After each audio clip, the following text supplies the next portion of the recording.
Welcome to the program. It's a great joy and privilege for me to be with you in this program. உங்களோடு கூட இந்த நிகழ்ச்சியிலே இணைந்திருப்பதிலே நான் மிகுந்த மகிழ்ச்சி அடைகிறேன். இந்த நிகழ்ச்சிக்கு உங்களை அன்போடு வரவேற்கிறேன். Today we are going to look from Luke chapter 16 verses 19 to 31. லூக்கா எழுதின சுவிசேஷத்தின் புஸ்தகம் 16ஆம் அதிகாரம் 19ஆம் வசனத்திலிருந்து 31ஆம் வசனம் வரை நாம் இன்றைக்கு பார்க்க இருக்கிறோம். There was a certain rich man who was clothed in purple and fine linen and fed sumptuously every day.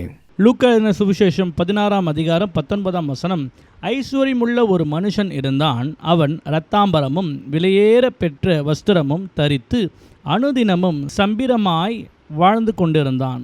But there was a certain beggar named Lazarus, full of sores, who was laid at his gate. லாசரு என்னும் பேர் கொண்ட ஒரு தரித்திரனும் இருந்தான். அவன் பருக்கள் நிறைந்தவனாய் அந்த ஐஸ்வர்யவானுடைய வாசல் அருகே கிடந்து, desiring to be fed with the crumbs which fell from the rich man's table. Moreover, the dogs came and licked his sores. அவனுடைய மேஜையில் இருந்து விழுந்த துணிக்கைகளினாலே தன் பசியை ஆற்ற ஆசையாயிருந்தான். நாய்கள் வந்து அவன் பருக்களை நக்கிற்று. So it was that the beggar died and was carried by the angels to Abram's bosom. The rich man also died and was buried. பின்பு அந்த தரித்திரன் மரித்து தேவதூதரால் ஆபிரகாமுடைய மடியிலே கொண்டு போய் விடப்பட்டான். ஐஸ்வர்யவானும் மரித்து அடக்கம் பண்ணப்பட்டான். And being in torments in Hades, he lifted up his eyes and saw Abram afar off and Lazarus in his bosom. பாதாளத்திலே அவன் வேதனைப்படுகிற போது தன் கண்களை ஏறெடுத்து தூரத்திலே ஆபிரகாமையும் அவன் மடியிலே லாசரோயும் கண்டான். Then he cried and said, Father Abraham, have mercy on me, send Lazarus that he may dip the tip of his finger in water and cool my tongue, for I am tormented in the flame, in this flame. 24ஆம் வசனம். அப்பொழுது அவன், தகப்பனாகிய ஆபிரகாமே, நீர் எனக்கு இறங்கி லாசரு தன் விரலின் நுனியை தண்ணீரில் தோய்த்து என் நாவை குளிர பண்ணும்படி அவனை அனுப்ப வேண்டும். இந்த அக்கினி ஜுவாலையில் வேதனைப்படுகிறேனே என்று கூப்பிட்டான். But Abram said, Son, remember that in your lifetime you received your good things, and likewise Lazarus evil things, but now he is comforted and you are tormented. அதற்கு ஆபிரகாம், மகனே, நீ பூமியிலே உயிரோடு இருக்கும் காலத்தில் உன் நன்மைகளை அனுபவித்தாய். லாசருவும் அப்படியே தீமைகளை அனுபவித்தான். அதை நினைத்துக்கொள். இப்போது அவன் தேற்றப்படுகிறான், நீயோ வேதனைப்படுகிறாய். And besides all this, between us and you, there's a great gulf fixed, so that those who want to pass from here to you cannot, nor can those from there pass to us. அதுவும் அல்லாமல் இவ்விடத்திலிருந்து உங்களிடத்திற்கு கடந்து போகவும் அவ்விடத்திலிருந்து எங்களிடத்திற்கு கடந்து வரவும் மனது உள்ளவர்களுக்கு கூடாதபடிக்கு எங்களுக்கும் உங்களுக்கும் நடுவே பெரும் பிளவு உண்டாக்கப்பட்டிருக்கிறது என்றான். Then he said, I beg you, therefore, Father, that you would send him to my father's house. அப்பொழுது அவன், அப்படியானால் தகப்பனே, எனக்கு 5 பேர் சகோதரர் உண்டு. அவர்களும் வேதனையுள்ள இந்த இடத்திற்கு வராதபடி அவன் போய் அவர்களுக்கு சாட்சியாக அறிவிக்கும் பொருட்டு, For I have 5 brothers, that he may testify to them, lest they also come to this place of torment. நீர் அவனை என் தகப்பன் வீட்டுக்கு அனுப்பும்படி உம்மை வேண்டிக் கொள்ளுகிறேன் என்றான். Abram said, They have Moses and the prophets, let them hear them. Abraham அவனை நோக்கி, அவர்களுக்கு மோசேயும் தீர்க்கதரிசிகளும் உண்டு, அவர்களுக்கு அவர்கள் செவி கொடுக்கட்டும் என்றான். And he said, No, Father Abraham, but if one goes to them from the dead, they will repent. அதற்கு அவன், அப்படி அல்ல தகப்பனாகிய ஆபிரகாமே, மரித்தோரிலிருந்து ஒருவன் அவர்கள் இடத்திற்கு போனால் மனம் திரும்புவார்கள் என்றான். But he said to him, If they do not hear Moses and prophets, neither will they be persuaded, thou one rise from the dead. அதற்கு அவன், அவர்கள் மோசேக்கும் தீர்க்கதரிசிகளுக்கும் செவி கொடாவிட்டால் மரித்தோரிலிருந்து ஒருவன் எழுந்து போனாலும் நம்ப மாட்டார்கள் என்று சொன்னான் என்றார். This portion only appears in the Luke's Gospel. இந்த வேத பகுதி லூக்கா எழுதின சுவிசேஷத்திலே மாத்திரமே காணப்படுகிறதா இருக்கிறது. It's a very important message, especially those that do not know Jesus Christ as the Lord and Savior need to hear this message. ஆண்டவராகிய இயேசு கிறிஸ்துவை குறித்து தெரியாமல் இருக்கிற அவர்களுக்கு இந்த செய்தியானது மிக முக்கியமான ஒரு செய்தியாக இருக்கிறது. பிரியமானவர்களே, Here in this portion we see two beggars, one begging in lifetime and another one begging after life. இங்கே ரெண்டு பிச்சைக்காரர்களை நாம் பார்க்கிறோம். ஒரு பிச்சைக்காரர் தன்னுடைய வாழ்நாளிலே பிச்சை எடுக்கிறார், மற்றொருவர் தான் மரித்ததற்கு பின்பதாக பிச்சை எடுக்கிறதை பார்க்கிறோம். We're going to look at what happens when you die, what happens after grave, what happens on the other side. இவர்களுடைய வாழ்க்கையிலே மரித்ததற்கு பின்பதாக என்ன நடந்தது என்பதை குறித்து நாம் இப்பொழுது பார்ப்போம். See, our days on this earth, on this earth is numbered. இந்த பூமியிலே நம்முடைய வாழ்நாட்கள் எண்ணப்பட்டிருக்கிறது பிரியமானவர்களே. Death is no respecter of persons. You could be rich, you could be poor, you could be a president, you could be a prime minister, king or queen or a film star. Death, everyone has to face death. நாம் யாராக இருந்தாலும், ஒருவேளை ராஜாவாக இருக்கலாம், ராணியாக இருக்கலாம், பிரதம மந்திரியாக இருக்கலாம், சினிமா துறையிலே தலை சிறந்த ஒரு நடிகராக இருக்கலாம், யாராக இருந்தாலும் மரணம் என்ற ஒன்றை நாம் சந்திக்கத்தான் வேண்டும். மரணம் யாராலும் தவிர்க்கப்பட முடியாத ஒன்று.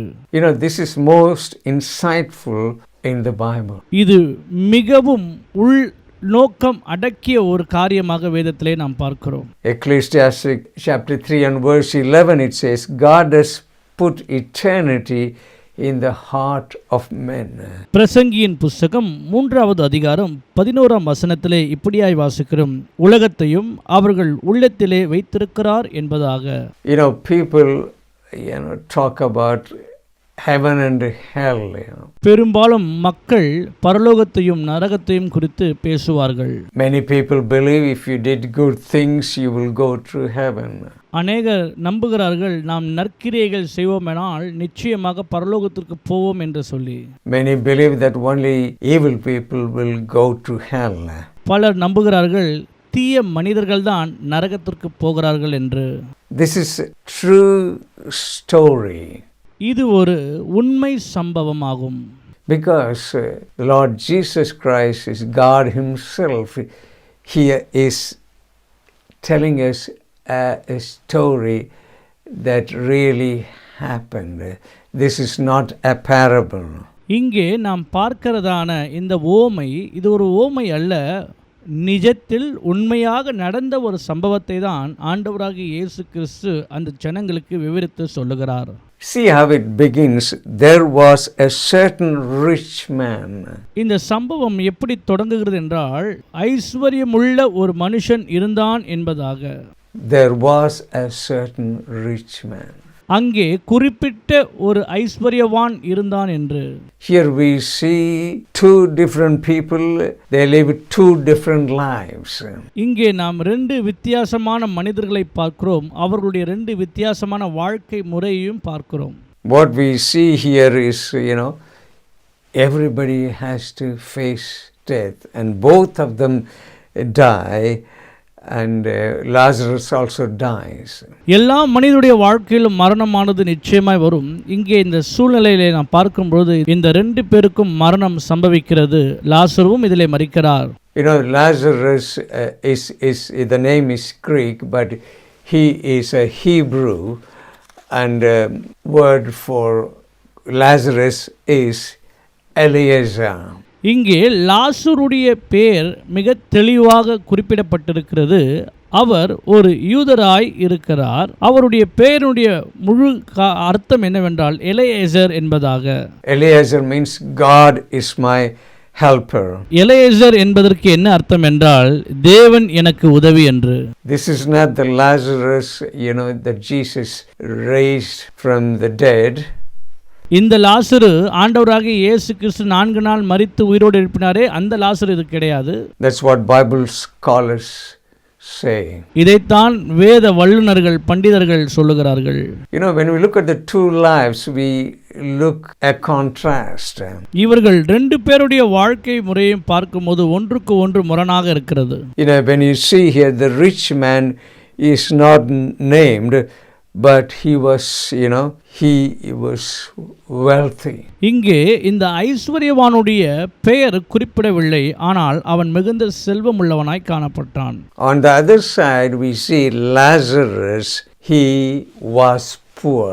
மற்றொரு புறத்திலே லாசருவை குறித்து பார்க்கிறோம், அவன் மிகுந்த ஏழ்மையில் வாழ்ந்து கொண்டிருக்கிற ஒருவன். Rich man was well dressed. It says he was clothed in purple and fine linen, and he was well fed. அந்த ஐஸ்வர்யவான் இரத்தாம்பரமும் விலையேற பெற்ற வஸ்திரமும் தரித்து நன்றாக இருந்தான் என்று வேதம் சொல்கிறது. But Lazarus, on the other side, you see, he was homeless and he begged for food. மற்றொரு புறத்திலே லாசருவானவர் வீடு அற்றவராக சாப்பாட்டிற்கு பிச்சை எடுக்கக்கூடிய ஒரு சூழ்நிலையிலே காணப்படுகிறார். Here we see the rich man lived a life of luxury and ease. இந்த ஐஸ்வர்யவானவர் ஒரு சொகுசான வாழ்க்கையை வாழ்கிறதை நாம் பார்க்கிறோம். But on the other side we see Lazarus, he was in poverty and in disease. மற்றொரு புறத்திலே லாசருவானவர் வறுமையிலும் வியாதியிலும் வாழ்ந்து கொண்டிருக்கிறார். Both of them die, and the rich man died and he went to a place of torment.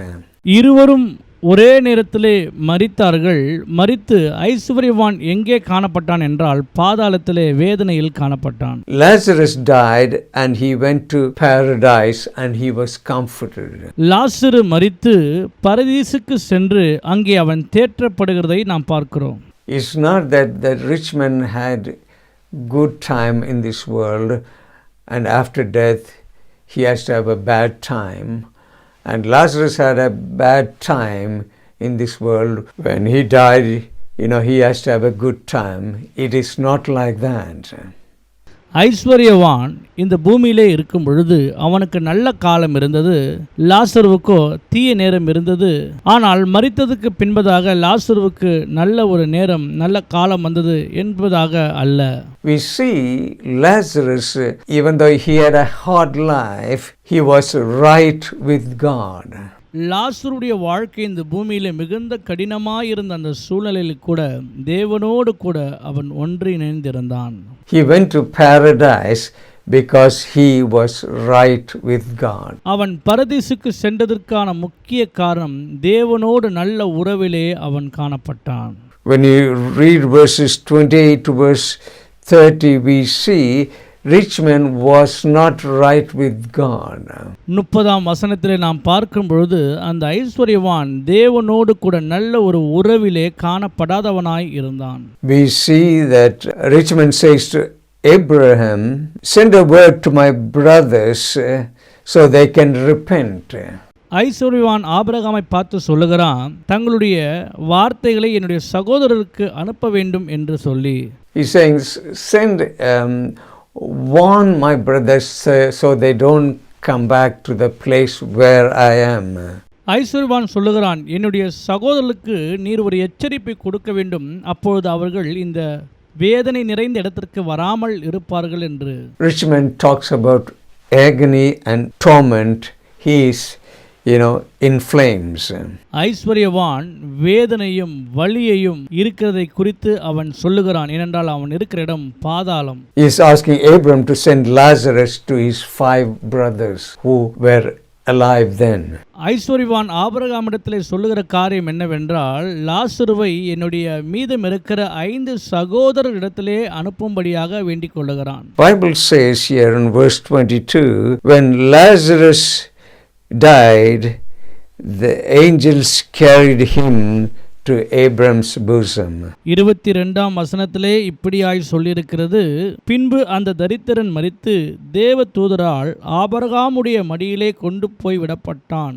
When you in verse 16, from what we see here, we can see each other. They can see he was in torment and he could see Lazarus on the other side in paradise. இந்த முழு 16ஆம் அதிகாரத்திலே நாம் எதை பார்க்க முடியும் என்றால், இருவரும் மரித்து வெவ்வேறு இடங்களிலே இருக்கிறார்கள். ஐஸ்வர்யவான் பாதாளத்திலிருந்து லாசருவை பார்க்கிறான். லாசருவும் தேற்றப்படுகிற அந்த இடத்திலிருந்து ஐஸ்வர்யவானை பார்க்கிறான். You can see one another, but you can have conversation with one another, but you can't go from one side to another side because there is a great gulf fixed in between. ரெண்டு வெவ்வேறு இடங்களிலிருந்து அவர்களால் பார்த்து கொள்ள முடிகிறது, பேசிக்கொள்ள முடிகிறது. ஆனால் அவர்களால் அந்த இடத்திற்கு போக முடியாது. ஏனென்றால் நடுவிலே மாபெரும் பிளவு ஒன்று காணப்படுகிறது. We read Hades, which is translated hell in the English Bible. பாதாளம் என்பது ஆங்கில வேதாகமத்திலே நரகம் என்று மொழிபெயர்க்கப்பட்டிருக்கிறது. Before the crucifixion of the Lord Jesus Christ, those who were right with God, had faith in God, went to a section of the place called paradise. ஆண்டவராகிய இயேசு கிறிஸ்துவின் மரணத்திற்கு முன்பதாக யாரெல்லாம் ஆண்டவரோடு நல் உறவிலே விசுவாசத்திலே இருந்தார்களோ அப்படிப்பட்ட ஆத்துமாக்கள் எல்லாம் பரதீசு என்கின்ற ஒரு இடத்திலே அவர்களை தேவன் வைத்திருந்தார். If you were not right with God, you went to a place of torment, which is hell. தேவனோடு நல் உறவிலே இல்லாத அவர்களை பாதாளத்திலே போட்டு வைத்திருந்தார். This is how it was before Jesus died on the cross. ஆண்டவராகிய இயேசு கிறிஸ்து சிலுவை மரணத்திற்கு முன்பதாக இப்படிதான் காணப்பட்டது. It was one place, but it had two compartments, like a place of torment, a place of comfort in a paradise, and there was a gulf in between. ஒரு முழு பகுதியிலே ரெண்டு பிரிவுகளாய் பிரிக்கப்பட்டு ஒரு புறத்திலே வேதனை நிறைந்த பாதாளமும் மறுபுறத்திலே சமாதானம் நிறைந்த பரதேசம் காணப்பட்டது. We cannot go into detail, but we know that in the Old Testament God instituted sacrificial system. நாம் இதை குறித்து இன்னும் விவரமாக பேச முடியாது. பழைய ஏற்பாட்டிலே நாம் பார்க்கும் பொழுது தியாகத்தின் அடிப்படையிலே தேவன் சில காரியங்களை செய்து வைத்திருந்தார். And through that God provided a temporary atonement for sin. அதற்காக தேவன் தற்காலிகமாக பாவத்திலிருந்து நிவர்த்தியை ஏற்படுத்தி வைத்திருந்தார். That was the gracious provision for sin. பாவிகளுக்கு தேவன் கிருபையாய் இறங்கி அந்த காரியத்தை செய்திருந்தார். So before Jesus was crucified, people who believed in God, faith in God, and believed in the sacrificial system, they went to a place called paradise. And the others who did not believe in God, they rebelled against God. When they died, they went to a place of torment, is hell.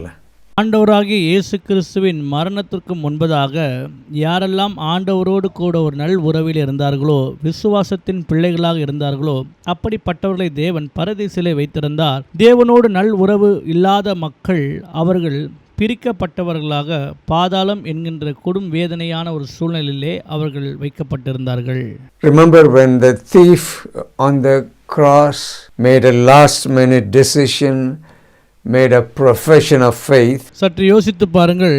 சிலுவை மரத்திலே இருந்த அந்த கள்ளன் ஆண்டவரிடத்திலே தன் விசுவாசத்தை காண்பித்த பொழுது, Luke 23 and verse 43, Jesus turned around and said to him, surely you shall be with me in paradise today. லூக்கா எழுதின சுவிசேஷன் புஸ்தகம் 23வது அதிகாரம் 43ஆம் வசனத்திலே இயேசு அவனை நோக்கி, இன்றைக்கு நீ என்னுடனே கூட பரதீசிலே இருப்பாய் என்று மெய்யாகவே உனக்கு சொல்லுகிறேன் என்றார். Just want to make some few points clear. Paradise is not same as heaven. நான் உங்களுக்கு சில முக்கிய குறிப்புகளை சொல்ல விரும்புகிறேன்.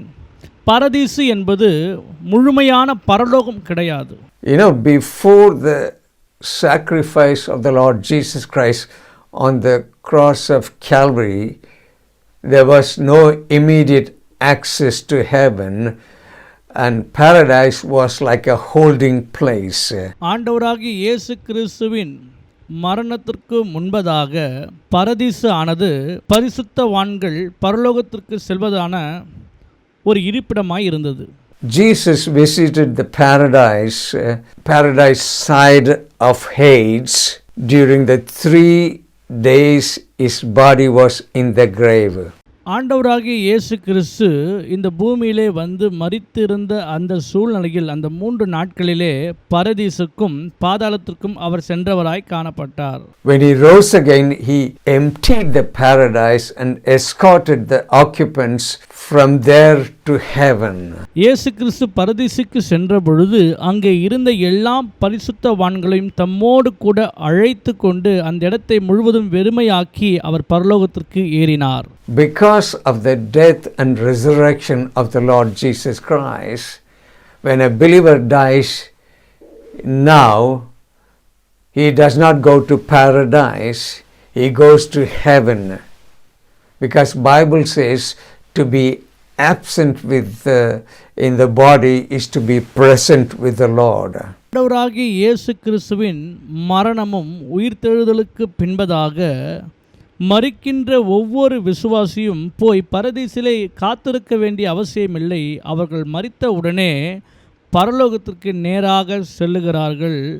அதைதான் வேதம் சொல்லுகிறது.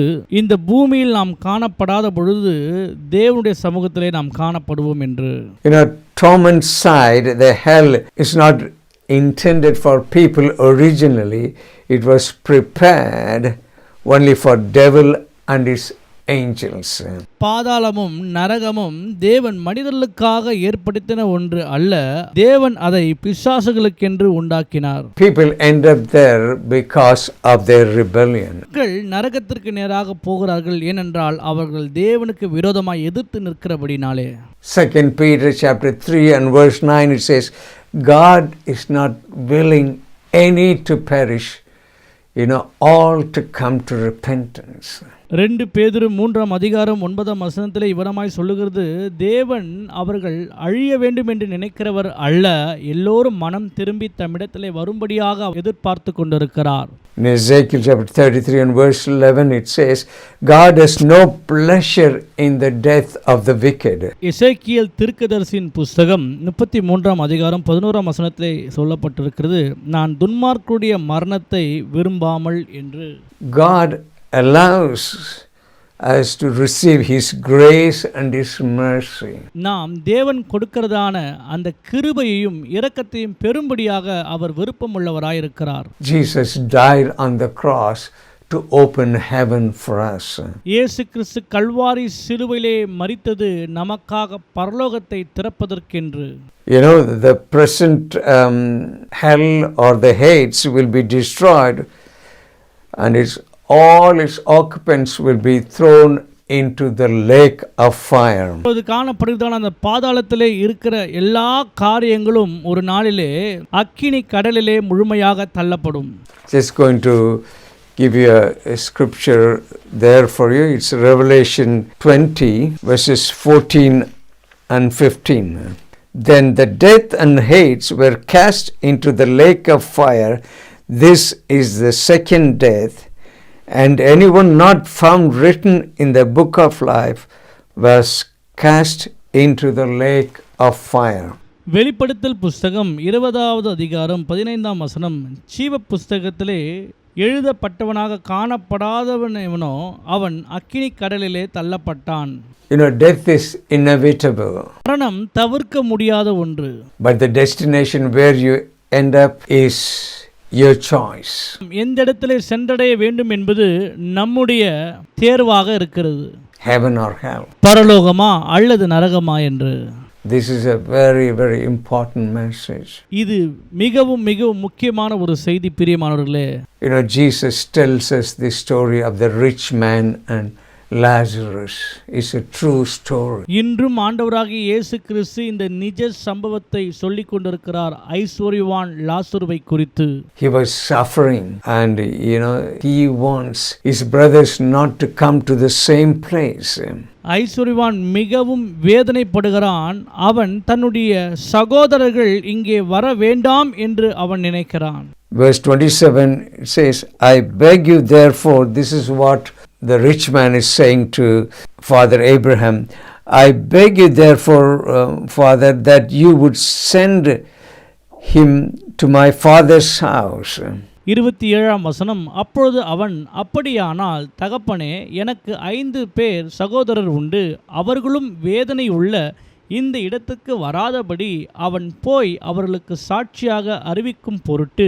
Verse 24 it says, Father Abraham, have mercy on me and send Lazarus that he may dip the tip of his finger in water and cool my tongue, for I am tormented in this flame.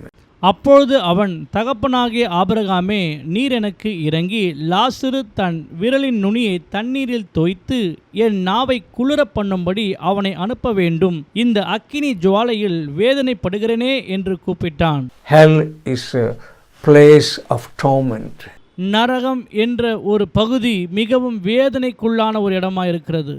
But remember what Father Abraham said, the rich man wanted Lazarus to go back and to witness to his brothers. But Father Abraham said, they have Moses and the prophets, let them hear them.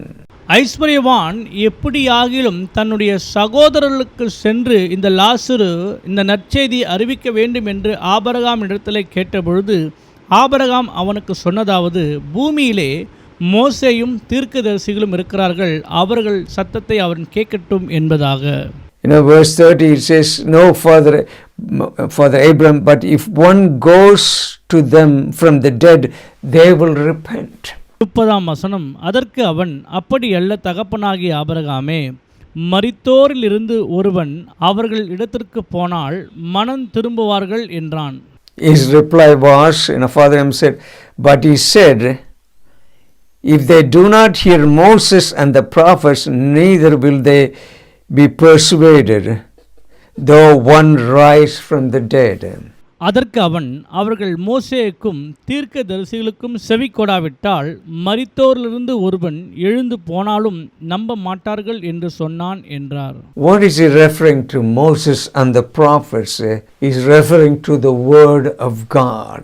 மோசேயும் தீர்க்கதரிசியும் எதை குறிக்கிறது என்றால் கர்த்தருடைய வார்த்தையை குறிக்கிறது. God's word is truth. கர்த்தருடைய வார்த்தையே சத்தியம். It will help us understand the sinful condition and the need to repent. நாம் எந்த விதமான பாவ காரியத்தில் இருக்கிறோம் என்பதை குறித்து அந்த சத்திய வார்த்தையானது நமக்கு கண்டித்து உணர்த்துகிறதாய் இருக்கும். We have the word of God. God's word is important. நம்மிடத்தில் கர்த்தருடைய வார்த்தையானது இருக்கிறது. ஏனென்றால் கர்த்தருடைய வார்த்தையே மிகவும் முக்கியமான ஒன்று.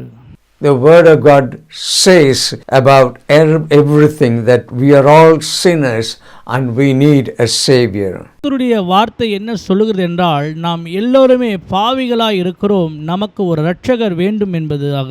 But we have a spirit that is eternal. நம்மிடத்தில் இருக்கிற தேவனுடைய ஆவியானது நித்தியமானதாய் இருக்கிறது. Jesus died for us and opened heaven, so everyone that believes on him can go and be with him. ஆண்டவராகிய இயேசு கிறிஸ்துவானவர் திறந்திருக்கிற வானத்தின் கீழ் நமக்காக மரித்தபடினாலே யாரெல்லாம் விசுவாசிக்கிறார்களோ அவரிடத்திலே போய் சேர முடியும். You can receive him by faith. இயேசு கிறிஸ்துவை நீங்கள் விசுவாசத்தினால் பெற முடியும். பிரியமானவர்களே, Have you received the Lord Jesus? உங்களுடைய வாழ்க்கையிலே இந்த ஆண்டவராகிய இயேசு கிறிஸ்துவை நீங்கள் ஏற்றுக்கொண்டிருக்கிறீர்களா? Our spirit will live forever. அப்படி ஏற்றுக்கொண்டிருப்பீர்கள் என்றால் நம்முடைய ஆவியானது நித்திய காலமாய் ஜீவிக்கக்கூடியதாக இருக்கும். Bible says it's appointed unto men wants to die and after that judgment. மனிதர்களுக்கு இது நியமிக்கப்பட்டிருக்குது, மரித்ததற்கு பின்பதாக நாம் நியாயம் தீர்க்கப்பட வேண்டும் என்று. We can receive him by faith. நாம் அவரை விசுவாசத்தின் மூலமாய் பெற்றுக்கொள்ள முடியும். Romans chapter 10 verses 9 and 10 says like this, if you confess with your mouth the Lord Jesus and believe in your heart that God has raised him from the dead, you shall be saved. Verse 10 says, for with heart one believes to righteousness, and with mouth confession is made to salvation. ரோமருக்கு எழுதிய நிருபத்திலே இப்படியாய் சொல்லப்பட்டிருக்கிறது. 10ஆம் அதிகாரம் 9-10 வசனத்திலே என்னவென்றால், கர்த்தராகிய இயேசுவை நீ உன் நாவினால் அறிக்கையிட்டு தேவன் அவரை மரித்தோரிலிருந்து எழுப்பினார் என்று உன் இருதயத்திலே விசுவாசித்தால் ரட்சிக்கப்படுவாய். 10ஆம் வசனம், நீதி உண்டாக இருதயத்திலே விசுவாசிக்கப்படும், ரட்சிப்பு உண்டாக வாயினாலே அறிக்கை பண்ணப்படும். So if you do not know him, you can get right with him right now. ஒருவேளை உங்களுக்கு ஆண்டவராக இயேசு கிறிஸ்துவை குறித்து தெரியாதென்றால் இப்பொழுதே நீங்கள் அவரோடு கூட இணைய முடியும். பிரியமானவர்களே, it is very important message. It's a true story of what the Lord Jesus told about the rich man and Lazarus. ஆண்டவராகிய இயேசு கிறிஸ்து சொன்ன இந்த சம்பவமானது ஒரு கதை அல்ல, இது நிஜமான ஒரு சம்பவமாக இருக்கிறது. ஐஸ்வர்யவான் லாசருவை குறித்து சொன்ன இந்த காரியம். So today we looked at what will happen, what is awaiting us after death. நாம் இன்றைக்கு நன்றாக பார்த்தோம், மரணத்திற்கு பின்பதாக நமக்காக என்ன வைக்கப்பட்டிருக்கிறது என்று சொல்லி. If you believe on the Lord Jesus Christ and what he did on the cross of Calvary, you will go to heaven.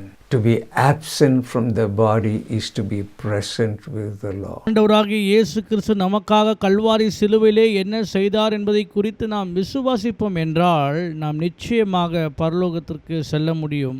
இந்த பூமியிலிருந்து நாம் காணப்படாத இருக்கிற சூழ்நிலையிலே தேவனுடைய சமூகத்திலே நாம் காணப்படுவோம். பிரியமானவர்களே, this rich man was in torment and it's in flames because he was not right with God. I'm just going to give you an opportunity. இந்த ஐஸ்வர்யவானானவன் பாதாளத்திலே அக்கினி போன்ற அந்த நெருப்பின் வேதனையிலே கிடந்தான். ஏனென்றால் தேவனோடு கூட ஒரு நல் உறவிலே அவன் இல்லாதவனாய் காணப்பட்டபடியினால். And to lead you in salvation prayer. ரட்சிப்புக்கு ஏதுவான ஜெபத்திற்குள்ளாக நான் உங்களை நடத்த விரும்புகிறேன். You heard the message. What is the Spirit of God is saying to you? நாம் இப்போது சத்தியத்தை கேட்டிருக்கிறோம். கர்த்தருடைய ஆவியானவர் நம்மிடத்தில் என்ன சொல்லுகிறார் என்றால், if you know anybody, your friends or family who do not know Jesus Christ as the Lord and Savior, a big favor you can do to them is help them hear this message. It is a very, very important message. உங்களுக்கு தெரிந்த நண்பர்கள், சகோதரர்கள் ஆண்டவராகிய இயேசு கிறிஸ்துவை குறித்து அறியாமல் இருப்பார்கள் என்றால் நீங்கள் ஒரு நற்காரியத்தை செய்யலாம். அவர்களுக்கு இந்த சத்தியத்தை நீங்கள் காண்பிப்பது மூலமாக அவர்கள் ரட்சிக்கப்படுவார்கள். It is everybody, as I said earlier, death is no respecter of persons. But where you spend eternity is your choice. Just going to lead you in prayer, salvation prayer. மரணமானது தவிர்க்கப்பட முடியாத ஒன்று. நாம் எந்த இடத்திலே போய் முடிய போகிறோம் என்பதை குறித்து நம்முடைய தேர்வில் தான் இருக்கிறது. பிரியமானவர்களே, நான் உங்களை இப்பொழுது ஜெபத்திலே நடத்த விரும்புகிறேன். Our living heavenly Father, எங்கள் பரலோக பிதாவே, thank you for your word. Thank you that Lord, you're making it clear to us through your word, oh Father. What will happen if we do not know you as the Lord and Savior Jesus Christ? Could you pray this prayer after me? ஆண்டவரே, உம்முடைய வார்த்தைக்காக நன்றி, உம்முடைய சத்தியத்திற்காக நன்றி. ஆண்டவரே, உம்முடைய குமாரனாகிய இயேசு கிறிஸ்து எங்கள் வாழ்க்கையிலே வந்திருக்கிறார். இயேசு கிறிஸ்துவை குறித்து நீங்கள் இப்பொழுது கேள்விப்பட்டிருக்கிறீர்கள். நான் உங்களை ஜெபத்திலே இப்பொழுது நடத்த போகிறேன். If you want to give your life to the Lord Jesus Christ, Heavenly Father, I come to you. I heard the message. I am a sinner. I need to repent. அன்பின் பரலோக பிதாவே, உம்முடைய குமாரனாகிய இயேசு கிறிஸ்துவின் நாமத்தினாலே உம்முடைய சமூகத்திற்கு வருகிறேன். நான் ஒரு பாவி ஆண்டவரே, நான் உம்முடைய சமூகத்திற்கு வருகிறேன். இப்போது என்னை ஒப்புக் கொடுக்கிறேன். நான் மனம் திரும்புகிறேன் அப்பா. I believe that Jesus came and died for me on the cross of Calvary, and he rose again on the third day, Lord, and he opened heaven for everyone who believes on him and puts their faith in the finished work of the cross of Calvary. அன்புள்ள இயேசுவே, நீர் எங்களுக்காக இந்த பூமிக்கு வந்தீர், எங்களுக்காக மரித்தீர், மூன்றாம் நாளிலே எங்களுக்காக உயிர் தெழுந்தீர் என்று சொல்லி நான் விசுவாசிக்கிறேன். எங்களுக்காக நீர் பரலோகத்திலே ஒரு இடத்தை ஆயத்தப்படுத்தி வைத்திருக்கிறீர். ஆண்டவரே, நாங்கள் உம்மீது விசுவாசம் உள்ளவர்களாக இந்த வேளையிலே உம்முடைய சமூகத்தில் நாங்கள் செபிக்கிறோம். Lord Jesus, forgive my sins, cleanse me from all unrighteousness. அன்பின் பிதாவே, உம்முடைய குமாரனாகிய இயேசு கிறிஸ்துவின் நாமத்தினாலே எங்கள் எல்லாம் பாவங்களையும் அசுத்தங்களையும் அக்கிரமங்களையும் உம்முடைய பரிசுத்த இரத்தத்தினாலே கழுவி பரிசுத்தப்படுத்தும்படியாக செபிக்கிறோம். I repent of my sins. Come into my life. I make you Lord of my life. In Jesus' mighty name. Amen. ஆண்டவரே, எங்களுடைய பாவங்களிலிருந்து நாங்கள் மனம் திரும்புகிறோம். உம்மை எங்களுடைய ஆண்டவரும் இரட்சகருமாகிய இயேசு கிறிஸ்துவாய் எங்களுடைய வாழ்க்கையிலே ஏற்றுக்கொள்கிறோம். இயேசு கிறிஸ்துவின் நாமத்தில் ஜெபிக்கிறோம் பிதாவே. ஆமென். If you pray this prayer, get in touch with a local church. நீங்கள் இந்த ஜெபத்தை செய்தீர்களானால் அருகாமையில் உள்ள சபைகளுக்கு நீங்கள் செல்லும்படியாக நான் உங்களை கேட்டுக்கொள்கிறேன். God bless you and we see you in the next program. கர்த்தர் உங்களை ஆசீர்வதிப்பாராக. அடுத்த நிகழ்ச்சியிலே நான் உங்களை சந்திக்கிறேன்.